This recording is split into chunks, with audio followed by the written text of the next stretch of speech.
খেলাপি ঋণ আদায়ে গ্রাহকের ঠিকানায় ব্যাংকের অবস্থান কর্মসূচির সমালোচনা, আইনের পরিপন্থী বলছেন বিশ্লেষকরা।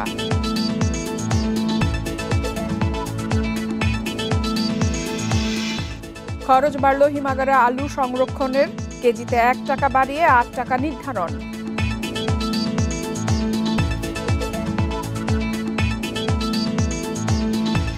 সবাইকে আমন্ত্রণ অর্থনীতি সারাদিনে, আপনাদের সাথে আছি ফাতারা। শুনছিলেন শিরোনাম, এবারে জানাবো বিস্তারিত। আদালত এবং বাংলাদেশ ব্যাংকের কোনো নির্দেশনা নেই, তবুও খেলাপি ঋণ আদায়ে গ্রাহকের প্রতিষ্ঠান ও বাসার সামনে দলবল নিয়ে অবস্থান কর্মসূচি পালন করছে কয়েকটি ব্যাংক। মাইকিং করে ধারাবাহিকভাবে ঋণের তথ্য প্রকাশ করা হচ্ছে জনসমক্ষে, যা ব্যাংকার বহিঃসাক্ষ্য আইনের পরিপন্থী। বিশ্লেষকরা বলছেন এটি গ্রাহকদের সামাজিকভাবে হেয় করার শামিল। এতে ঋণ আদায়ের চেয়ে গ্রাহক ও ব্যাংকের দূরত্ব আরও বাড়বে। খেলাপি ঋণ আদায়ে বেশ কিছুদিন ধরেই গ্রাহকের বাড়ি এবং অফিসে গিয়ে অবস্থান কর্মসূচি পালন করছেন কয়েকটি সরকারি ও বেসরকারি ব্যাংকের কর্মকর্তারা। ঋণ খেলাপিদের সামাজিকভাবে বয়কটের আহ্বান জানিয়ে ছবিসহ ব্যানার টাঙিয়ে মাইকিং করা হচ্ছে। গেল ডিসেম্বরে চট্টগ্রামে এমন কর্মসূচি পালন করে ন্যাশনাল ব্যাংক এবং ফার্স্ট সিকিউরিটি ইসলামী ব্যাংক। এছাড়া সিলেট এবং কুষ্টিয়ায় একই কাজ করেছে এক্সিম ব্যাংক। অগ্রণী ব্যাংকও করেছে কুষ্টিয়ায়। জানুয়ারিতে সবচেয়ে বড় আকারে এ ধরনের কর্মসূচি পালন করে ইউনিয়ন ব্যাংক। রাজধানীতে 5 গ্রাহকের প্রতিষ্ঠান ও বাড়ির সামনে ব্যানার নিয়ে দলবলে হাজির হয়েছিলেন কর্মকর্তারা। ইউনিয়ন ব্যাংকের ভাইস প্রেসিডেন্ট অবসরপ্রাপ্ত মেজর নিজাম ইবনে সিরাজের দাবি, এই পন্থায় অপদস্থ হওয়ার ভয়ে অনেকেই ঋণ পরিশোধ করতে আগ্রহ দেখাচ্ছেন। একজনের ব্যাপারে আবার চিঠিও দিচ্ছেন ব্যাংকে যে ঠিক আছে আমরা রিশিডিউল করতে চাই, কি পরিমাণ কি লাগবে, এই ধরনের আগে আসতেছে এবং তার এফেক্ট আশেপাশে পড়ছে, পজিটিভ এফেক্ট পড়ছে। এদিকে ব্যাংকার বহিঃসাক্ষ্য আইন 2021 পরিপালনে ব্যাংকগুলোকে নির্দেশ দিয়েছে কেন্দ্রীয় ব্যাংক। নতুন এ আইনে ব্যাংকের কোনো কর্মকর্তা বা কর্মচারী অনুমোদিত ব্যক্তি ছাড়া অন্য কারো কাছে গ্রাহকের তথ্য প্রকাশ করতে পারবে না।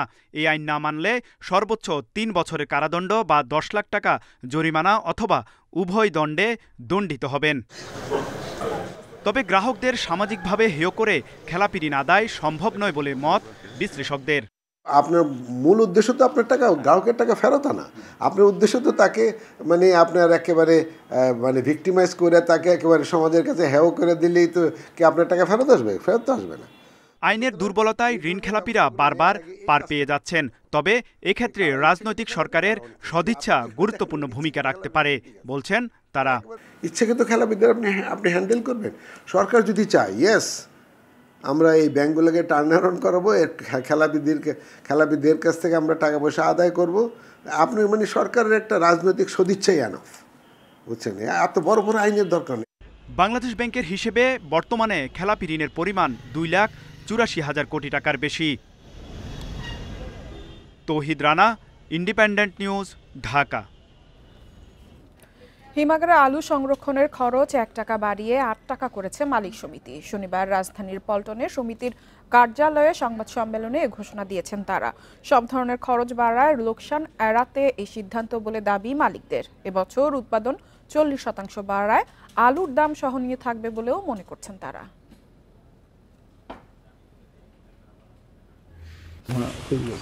দেশে বছরে আলুর চাহিদা 90 লাখ টন, প্রায় পুরোটাই দেশীয় উৎপাদন থেকে পূরণ করা হয়।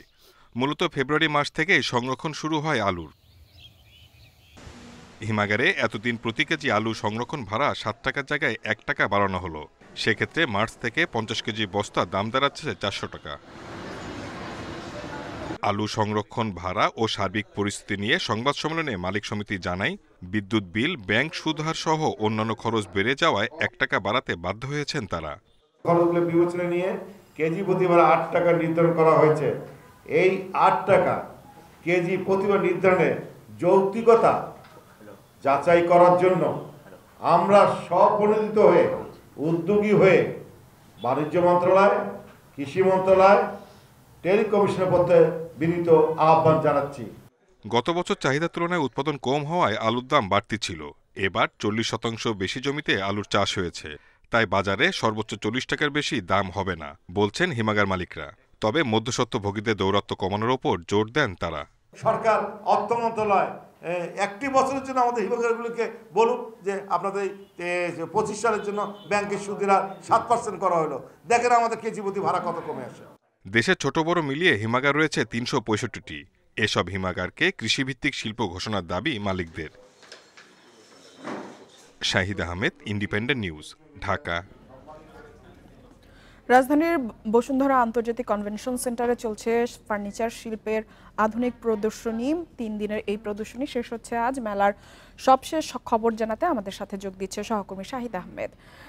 শাহিদ, এই ফার্নিচার মেলা ঘিরে আগতদের আগ্রহ কেমন এবং মেলায় আধুনিক নতুন নতুন প্রযুক্তির কি ধরনের পণ্য রয়েছে?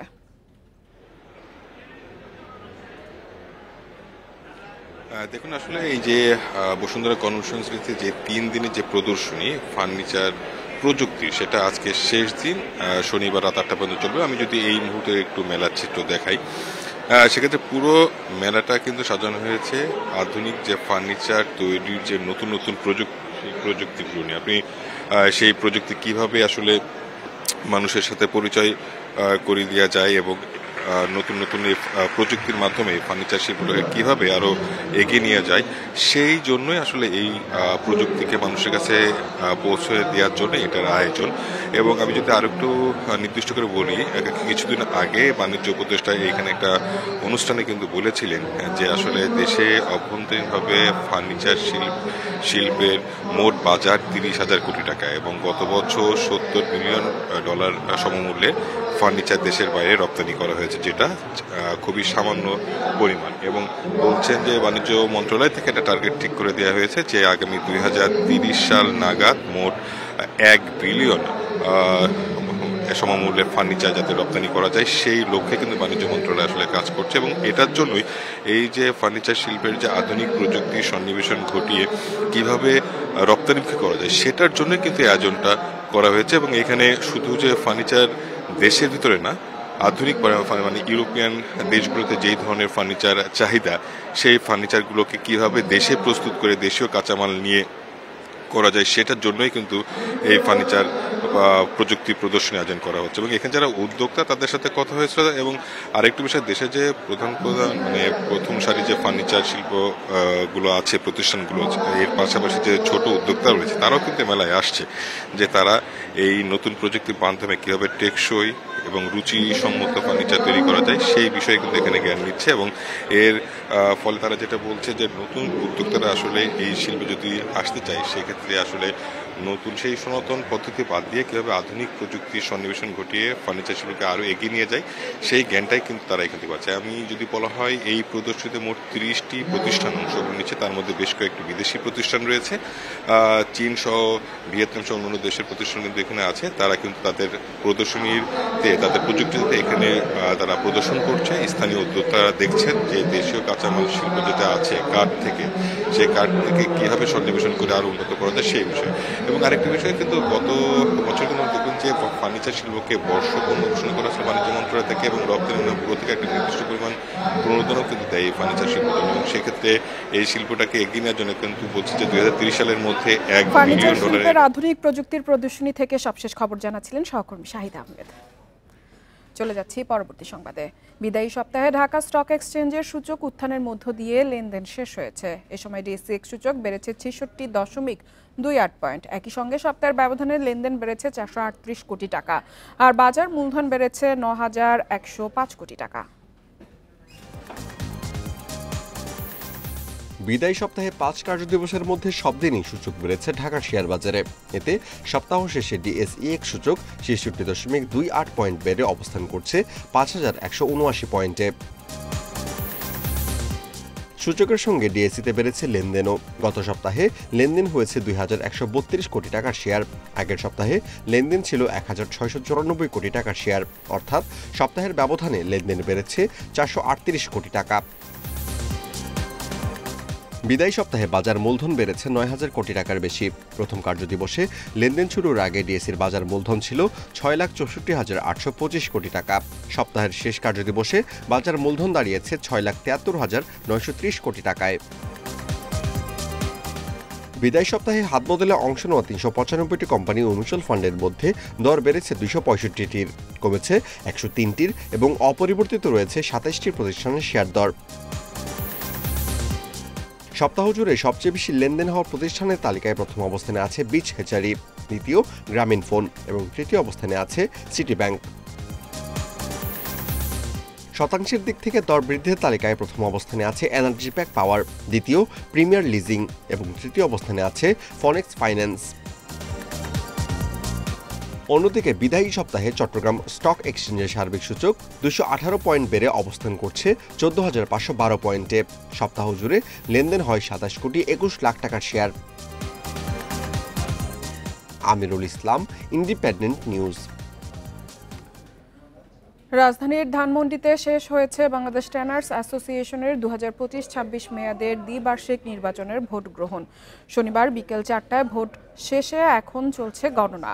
সকাল ৯টা থেকে একটানা চলে ভোট গ্রহণ। প্রায় ৩০০টি ভোটারের ভোটে পরিচালনা পর্ষদে নির্বাচিত হবেন মোট ১৬ জন। এরপর ১৪ ফেব্রুয়ারি পরিষদের সদস্যরা মিলে সভাপতি ও সাধারণ সম্পাদক নির্বাচন করবে। ট্যানারের মালিকরা জানিয়েছেন, নতুন কমিটি সাভার চামড়া শিল্প নগরীর মান উন্নয়নে কাজ করবে, পাশাপাশি চামড়া খাতের নানা সমস্যার সমাধানে সরকারের সাথে কাজ করবে বলেও জানান তারা। আর এই ছিল অর্থনীতি সারাদিনের আজকের আয়োজনে। আমন্ত্রণ আমাদের পরবর্তী সংবাদে।